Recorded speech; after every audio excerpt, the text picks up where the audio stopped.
Is the left-wing media and the Democratic Party getting ready to abandon Joe Biden? That is the topic of today's video. Before we get to that, though, I do want to let you know that there is a poll. I'm going to make a straw poll of it too, in case you don't get YouTube notifications, but I'll put this in the description, the link here, as well as a straw poll link to this poll, because I wanted to know whether you're in favor of me having regular live streams. I may do once a week, I may do twice a week, but at the moment, there's not that many votes, but the lead time slots are 6 p.m. on Thursday and 1 p.m. on Sunday. So, what's going on right now with this Hunter Biden laptop story? Well, about a week and a half ago, the Washington Post, which has been largely the domain of establishment characters, people who are close to both the Democratic Party and the intelligence community, by the way, has largely validated the findings of the Hunter Biden laptop. And the most significant element of this story was the fact that Hunter Biden had been working with a company called CEFC, China Energy, and that company has extensive ties to the government of China. And it says here, over the course of 14 months, the Chinese energy conglomerate and its executives paid $4.8 million to entities controlled by Hunter Biden and his uncle, according to government records, court documents, and newly disclosed bank statements, as well as emails contained on a copy of a laptop hard drive that purportedly once belonged to Hunter Biden. The Post reported before writing that found no evidence that President Biden personally benefited from or knew details about the transactions with CEFC, which all took place after he left office as vice president. The Washington Post then addressed Hunter Biden's laptop, which was one of several sources on which the report was based. The Post review draws in part on an analysis of a copy said to be of the hard drive of a laptop computer that Hunter Biden purportedly dropped off at a Delaware repair shop and never came to collect. The laptop was turned over to the FBI in December 2019, according to the documents received by the Post, and a copy of the drive was obtained by Rudy Giuliani and other advisors to then President Donald Trump a few months before the 2020 election, the Post reported. After the New York Post began publishing reports on the contents of the laptop in October 2020, the Washington Post repeatedly asked Giuliani and Republican strategist Stephen Bannon for a copy of the data to review before the election, but the requests were rebuffed or ignored. So that is an interesting piece of information, meaning that the Post apparently, according to their version, asked for copies of this laptop hard drive and did not receive it. I wonder if that's true.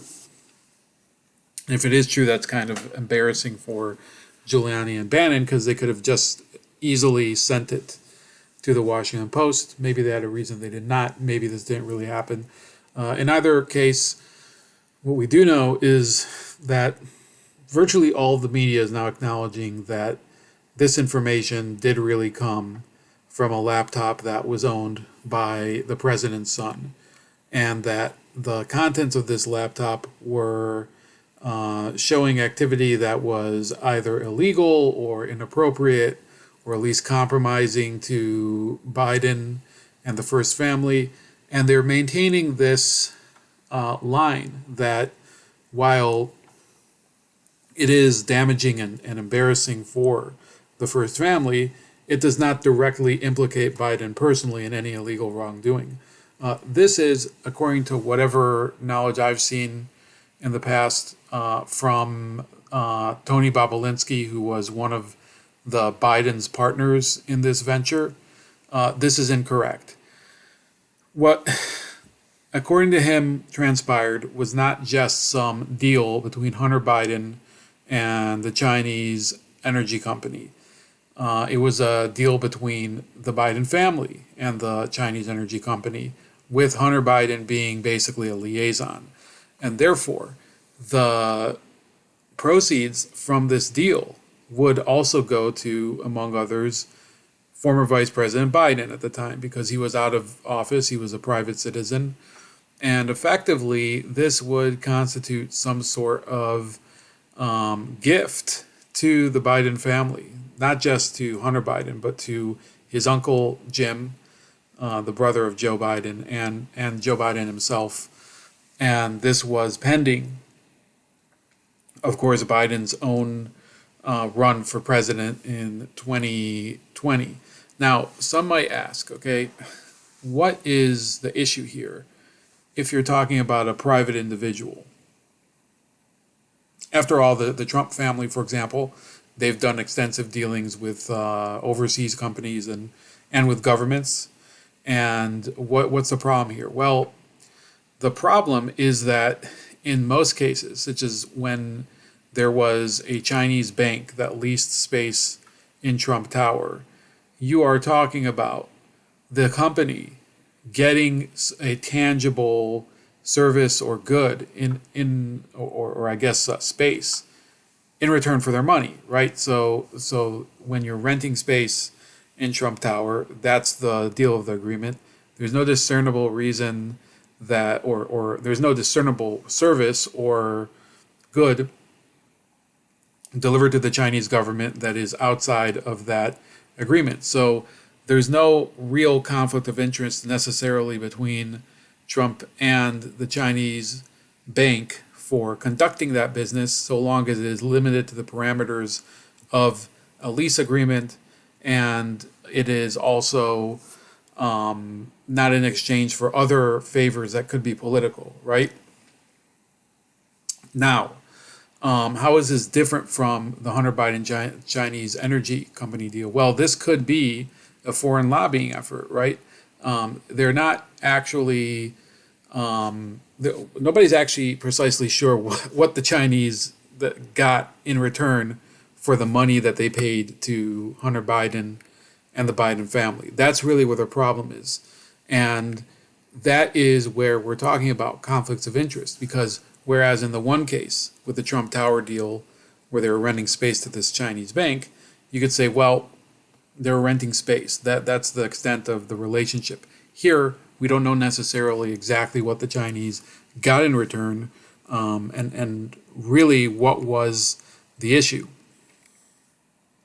that the Chinese wanted help with. This is a piece written in CNN by Dean Obeidallah, where he said there's the double standard with Hunter Biden's laptop is worse than you think. And he turns it on its head. It says, Attorney General Garland, do your job so that we can do ours, declared an exasperated Democratic Representative Elaine Luria of Virginia on Monday night as part of her work as a member of the January 6th House Select Committee. And most of this article, this article mostly concerns the January 6th riots and various issues that are extending from it, such as whether the Trump administration turned over documents relevant to their communications that day and have been forthcoming with any information or truthful with that information. You may have heard that there was some call logs that were turned over to the committee recently that the committee complained were incomplete, and apparently within the last couple days, CNN had to come back and say, well, the reason they're incomplete is because there's a separate call log for the White House Oval Office phone as opposed to the White House switchboard, and therefore it wouldn't appear on the switchboard call log, and therefore there is no scandal. So basically, the Democratic Party and the pro-democratic media and CNN and Dean Obeidallah of CNN, who is one of the most partisan people that you'll find on the internet, what they've been doing is basically trying to say, why are you talking about Hunter Biden? We want justice concerning January 6th, meaning that they want to throw more people into prison. They want to throw members of the Trump White House into prison, even though there's been no real nexus confirmed between Donald Trump and the actual riot within the Capitol, the insurrection as they call it.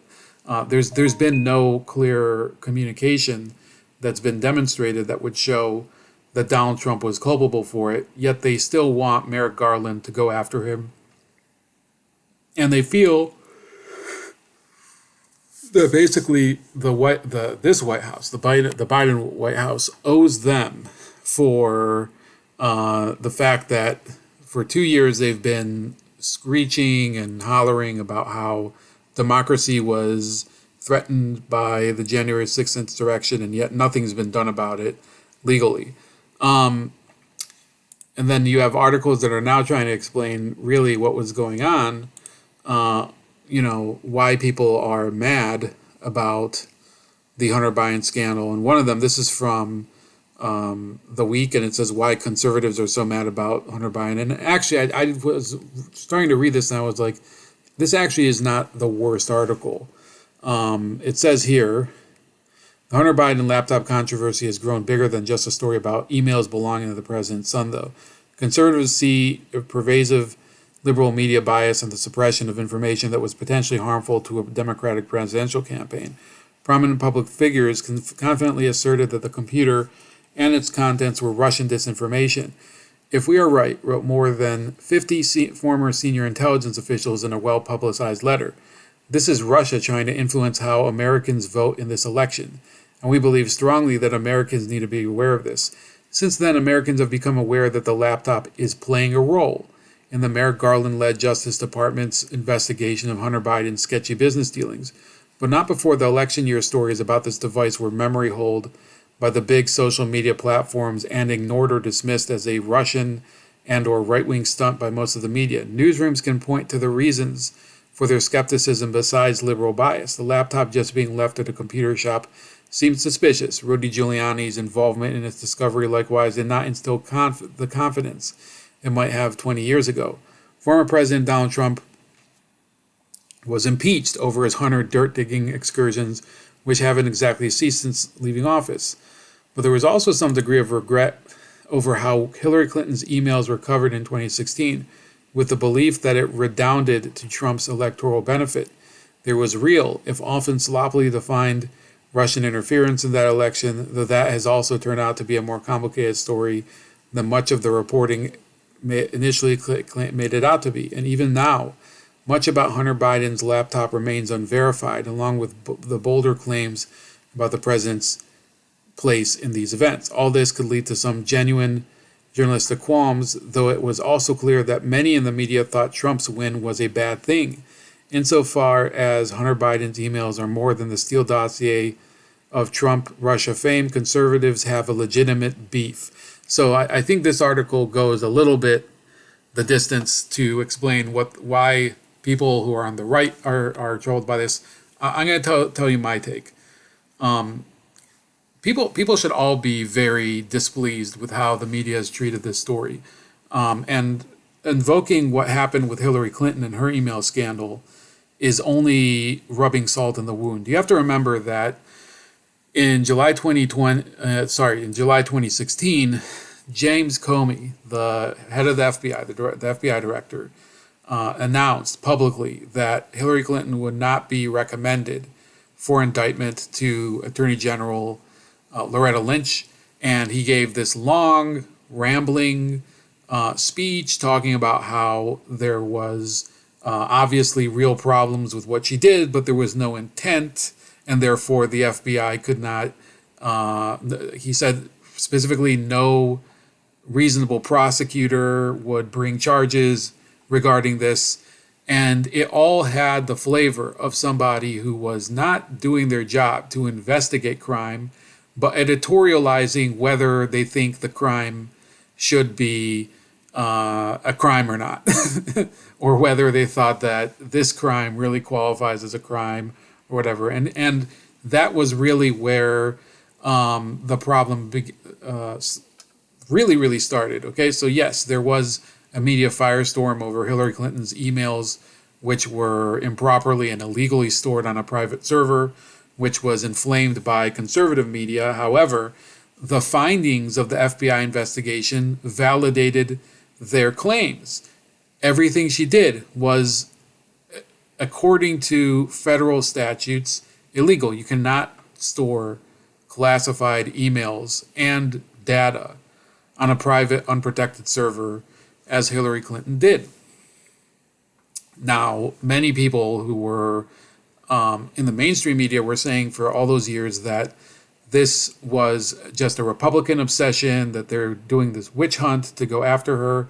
And in reality, what transpired was that there were all these other things happening in the background. There was there was Bill Clinton encountering Loretta Lynch. I keep saying Jessica Lynch for some reason, who's not the same person, but he met her on an airport tarmac, I believe in Arizona. Nobody has really any transcript of what was discussed at that meeting. You had what was at the time the Anthony Weiner revelations, which were embarrassing leaks of the fact that he had classified information on a laptop that him and his wife Huma Abedin, who was Hillary Clinton's aide, they were both sharing the same laptop. So a person who had a notorious problem with sexting and revealing his own compromising information was revealed to also be in access of classified information that Huma Abedin had that she was not supposed to have. All those things were swept under the rug. And what's happening now with Hunter Biden is that the media is finally coming to grips with the fact that how many times can the same thing happen, and yet you are not doing anything about it, and we're seeing real consequences for this refusal to face reality every day. And I think even people in the intelligence community, it's like the 50 people that signed on to that letter, they may not be publicly giving them the mea culpa and saying, oh, we were wrong, we should have never issued this defamatory statement that it was probably Russian disinformation, even though we have no proof of it. Instead of issuing a mea culpa, what they're basically doing is saying, we sort of have bet on this losing horse, and we have to do something about it. And that's really where I'm getting at right now. You have figures like Bill Maher. He says the left-wing media buried the Hunter Biden scandal because it wasn't part of their narrative. And he said, let's see, I remember reading about this a couple of years ago. The New York Post came across Hunter Biden's computer, which he apparently left at a computer repair store. I didn't even know they existed. And if anyone should not leave his computer with other people, it would be Hunter Biden, just for the personal stuff, Maher said. But it also had stuff about how, come on, he's a ne'er-do-well. I'm sorry, Hunter Biden, but you are. You made a living being ne'er-do-well who was taking money just because you were the vice president's son and you had influence. He got, I think, $4.8 million from Chinese energy companies to sit on the board and consult. Yeah, that was his passion in life, Maher quipped. His hooker exploration was his passion. And then he says, so the New York Post got a hold of what was in the computer, and because the New York Post is a Republican paper, and the New York Times and the Washington Post are the Democratic papers, and the Republican paper, Twitter, canceled their account. They can't even report on this story, and now 2 years later, the New York Times and the Washington Post have come around and say, okay, there was something there. The HBO star conceded that the laptop story should have been taken with a giant thing of salt, since the New York Post retrieved it from Trump allies Rudy Giuliani and Steve Bannon, but not 2 years. And then he continues. It looks like the left-wing media just buried the story because it wasn't part of the narrative, and that's why people don't trust the media. And then he says, former Democratic presidential candidate Andrew Yang agreed, pointing to polling showing trust in media falls very sharply along party lines, where 69% of Democrats say they still trust the media, while just 15% of Republicans and 36% of independents say the same. So I think that's an important statistic to unpack here. And that's one of the reasons I think that this is starting to really build up in terms of the Hunter Biden story. Obviously, there's a reason that only 15% of Republicans trust the media. It's because the vast majority of Republicans feel that their point of view is being sidelined or completely buried and ignored by the media, or distorted by the media. They feel that being a conservative is automatically labeled as being racist. I tend to agree with that. I think that, I might not be necessarily the textbook conservative, but generally, when I want to have a discussion about economics, when I want to have a discussion about education, when I want to have a discussion about, firearms, for some reason the topic of race always comes up. Sometimes topics like these are things that I don't think need to be racial topics, and yet when you talk to somebody who is on the left, they seem to inject race into all of it, and they feel that race and identity is a central part of all of it, and it's impossible to have a conversation with them. So more than 8 out of 10 Republicans do not trust the media. About 2/3 of independents don't trust the media. And you have almost a third of Democrats also saying that they don't trust it. So that's a massive credibility gap for media organizations. So then Andrew Yang continues, this is part of the erosion of institutional trust, where one side feels the media is on their side. Yang said, and it does seem like this Hunter Biden laptop story did get buried because of the timing. I mean, it was coming out during the height of the election in 2020, and they did not want that out in the mainstream. Then says CNN legal analyst Laura Coates attempted to offer a more nuanced rationale to downplay the media's culpability. Notably, Coates' network was caught spiking the Hunter Biden laptop story as it broke, according to recordings obtained by Project Veritas, released in December 2020. So this is Coates' comments as a media person. I think it can also be about the idea of, one, the priorities that the media has about what stories to put forward, and sometimes it's tied to obviously what is in the national zeitgeist, Coates said. Other times it's according to what actually is there to report on. What is the new information that's going to better inform the population? And of course, here we are in the media, they are suggesting, but also you've got people who want these silos. They just want echo chambers. We used to say things like, you're preaching to the choir. Well, now it's, why aren't you preaching to the choir? It's all I'm here for. So you preach to as a member of the choir. And so you've got to balance the idea. This is a consumer-driven business at times more than it can be an information-driven business, which of course tells a lot about where we are as a society. That, I think, is a revelation that is buried in this story. You have a person who works at CNN admitting effectively that news coverage isn't really the main point of CNN, which purports to be the worldwide leader in news. And that's really why I think that this is such an important turning point, if it becomes one. So then, let me see what is going on here. So as we conclude this video, I want to talk about where I think this is going. I've learned through a number of commentators I listen to what are some of the big scenarios that could happen, okay? Some of the shows I listen to, Dan Bongino podcast, I listen also to the Clay and Buck show.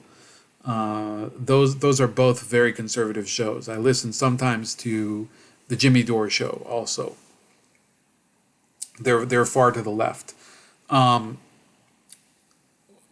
reason that I think this is an important discussion point is because we have to understand where this is going. I think that the scenarios are very simple. Okay, number one, Hunter Biden, if he is not indicted, one of the things that the media will say is that, well, this was explored. The Justice Department went and looked into Hunter Biden. They did their due diligence, even though his dad is the president.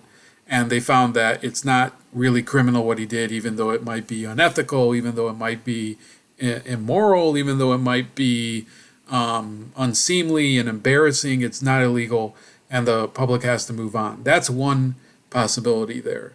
And I think that that would be a major mistake on the part of the Justice Department, letting Hunter Biden go, and therefore keeping the country, basically they would be putting a band-aid on a gaping wound, right?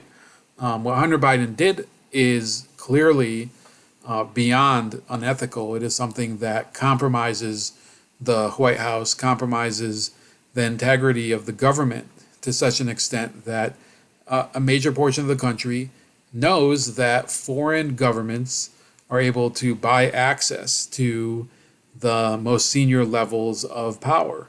And nothing can be done about it because the law isn't really being enforced. Right? So all the lobbying laws, all of the laws on public disclosures, conflicts of interest, and all that. Hunter Biden is a lawyer. It's not being properly enforced. And therefore, I think to not indict him, I think would be preserving the Biden's power, but only to the extent that the people are willing to remain silent. And yes, it could be electoral repercussions that they're going to face because people will say, well, we can't trust this White House. We're going to have to elect Republicans, which I don't think actually is effective. But even worse, there could be serious outbreaks of lawlessness. You also have an economic crisis that's unfolding. Okay, I think those are going to be complicating factors, and that the Justice Department, in sweeping it under the rug by not indicting him, would be making a mistake. I'm trying to sort of talk objectively, even though obviously you can't be objective. If they do indict him, and Hunter Biden is actually going to have to face trial, the media will then come back and say, well, this is something that we recognize, better late than never. And in retrospect, Hunter Biden and the Biden family abused the public trust, and they abused us as people who were willing to look at them as the hope to move on after this awful Trump era, as they portray it. And they will immediately switch to supporting somebody else. Now, let me put it this way, okay? What this amounts to is somebody like a massive group of powerful interests. Okay, the media, the political class, the intelligence community. They're basically going to be cutting their losses, and they will admit that they've backed the wrong horse, meaning Joe Biden, and they'll move on to the next one. And this is analogous to cases in the past. If you're a sports fan, you'll remember Alex Rodriguez was playing for the Yankees for many years, and many Yankees fans and many Yankees supporters, even famous ones, considered Alex Rodriguez to be, this massive failure as a Yankee, and that he was, despite having won one World Series, he was not worth the price they paid to get him. And he was a distraction, and he was also very unpopular because of his attitude towards the fans. The same thing's going on right now with LeBron James of the Lakers, right? This institution, this massively successful, symbolic institution of basketball. The Lakers are having to deal with this star who's been a tremendous disappointment, who turns off the fans, is wildly unpopular, is failing, is not even getting close to the goals that he's set for himself. That is the way that the Democrats and the media are starting to relate to Joe Biden, that he's this person that they hoped would validate all of the rhetoric that they were putting forward in his support, and he's turned out to be the opposite. Everything that he does is a failure, whether it's the vaccine mandates, whether it is the eviction moratorium, whether it is his policy on the southern border, whether it is his policy with regards to energy, his economics policies, tax policies, the stimulus, the war in Ukraine, his policies towards China, his policies towards Iran and the Middle East. Nobody is satisfied with him. I don't think people on the left or the right are satisfied with him. I don't think it doesn't matter what part of the spectrum you're on, you're not satisfied with him. People in the black community are not satisfied with him. He's basically dead weight to many of these people. And therefore, his polling numbers are dragging them down. and they want to be able to salvage their own careers. And that's being reflected in the media too. They're having record low ratings in some cases, and the entertainment industry hasn't come back. The economy has not come back from COVID. You're seeing record high inflation. So far from being this era of good feeling that many had hoped that Joe Biden would usher in the wake of Donald Trump, who they consider to be the worst person of all time, it's actually been worse for them. In fact, I think many of them, they might not be willing to admit it, but they had good times under Donald Trump because they were afforded more attention because of the so-called courageous takes that they were taking. Well, now that Biden is in power, all of that courage is non-existent because they're not fighting the institutions. They are the institutions, right? And by the way, they were the institutions under Trump too. The reality of the situation is, if you look at the government, if you look at the media, if you look at the entertainment industry, none of them were under Trump's control.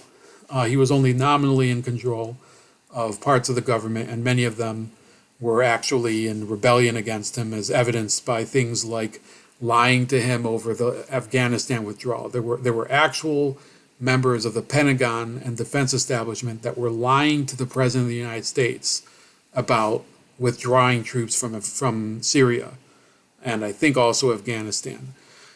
So, in conclusion, I do think that it is possible that Joe Biden could be getting shoved aside and being prepared for retirement. I don't think that it will be something that will be done through some sort of legal process, such as impeachment or conviction or indictment or anything. Yes, I think Hunter Biden could get indicted, and then you might even see, as reporters have asked recently, Biden having to decide whether to pardon his own son, which would effectively be a new black eye on the presidency. Like, I think even many Democrats would say, well, I think there's a big problem here. But I'm not sure exactly what will happen. I do not trust the Justice Department for anything, and I'm cautiously looking at the landscape looking forward, and that's not really my main concern. I think that there's a real economic crisis coming, and whatever happens with Hunter Biden, I think will probably pale in comparison in importance. Once again, I want to remind you, please vote in this poll. Let me know when you want the live streams on. It is, the choices are 6 p.m. Thursday, 10 p.m. Thursday, 1 p.m. Sunday, 6 p.m. Sunday, or 10 p.m. Sunday. And have a great night. You can follow me on all of this social media. I should say good morning, because that's when this will be airing. Here we go. So you can find me on Odyssey, Rumble, BitChute, YouTube, Podbean, Gab, Minds, Substack, Telegram, and Getter. And I will talk to you later. Peace.